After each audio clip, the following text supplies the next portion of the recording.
What do you think, Hassan, in terms of what could be achieved with visuals? In your experience, where would you say the value can be derived from? Um, well, yeah, I think it's about kind of developing a visual identity for a brand, and like that identity really then kind of forms the basis of how that, like, the story around that brand. I mean, just in terms of kind of visual and social media, I think the kind of growth of Instagram has been really amazing. It's been really amazing to watch, and that's really kind of illustrated the point that mobile is important, and its content is being generated by mobile phones. It's being consumed on mobile phones. When do you think visuals might be best used, and when are they not? In my experience, I love to think about responding to people. For instance, there's a famous example of Bodyform responding to a Facebook post with a video about women. Yeah, and I thought that was really, really funny. And I mean, that shows that the brand is really listening and really paying attention to what the consumer needs, but also kind of being creative in how they respond, because you can actually convey information in a really shareable way if you can.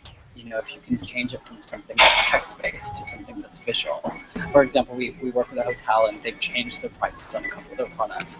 Not the most exciting thing, but we said, like, look, if you can kind of develop this into a graphic that is attractive, that kind of gives a little bit more context, that might be more shareable, more interesting than just kind of listing up. I think that you made a point earlier, which I think was interesting. It's like, real-time responsive marketing is the buzz phrase of the moment, right? And it's meant to capture what certainly many brands did, but Oreo got most credit for in that responsive example with the Super Bowl. I think, and Ford's done it, when Jeremy Irons, an actor, made a inadvertently disparaging comment around the Ford Fiesta, equating it with the Downtown Abbey. Well, he was actually criticizing Downtown Abbey as a, kind of mainstream, not very highbrow show.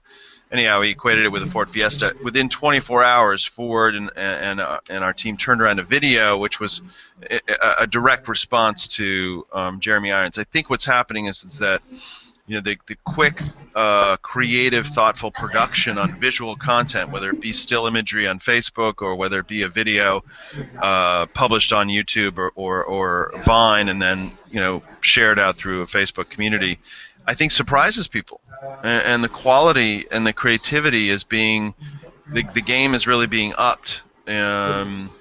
As more creative people, whether they be from some traditional visual background or whether they be like digital natives, are really figuring out how to create some great stuff. Matt, I did actually want to ask you the same question, because you've got a different sort of skill set, to say myself and some of the others in the conversation.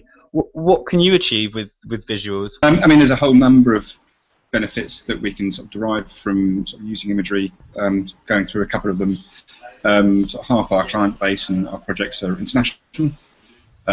So we recruit respondents from sort of lots of different markets, and we'll be debriefing teams across multiple markets. And imagery is obviously just a universal language, particularly photography.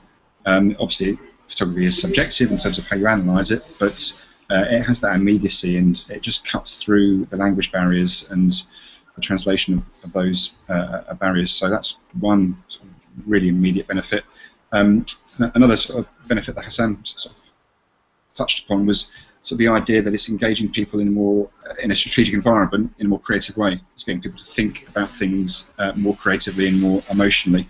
There's a whole sort of area of debate around behavioural economics and whether people know what they think and know how they act and sort of how rationally driven that is. And photography is very useful for us to help to help people communicate what they might be thinking, and sometimes that might be unconscious.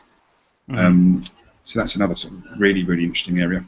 And on that point that you made, so I can't remember who it was, in terms of just the quality of imagery. I mean, I used to be a photographer, and it's a bit depressing, if I'm honest.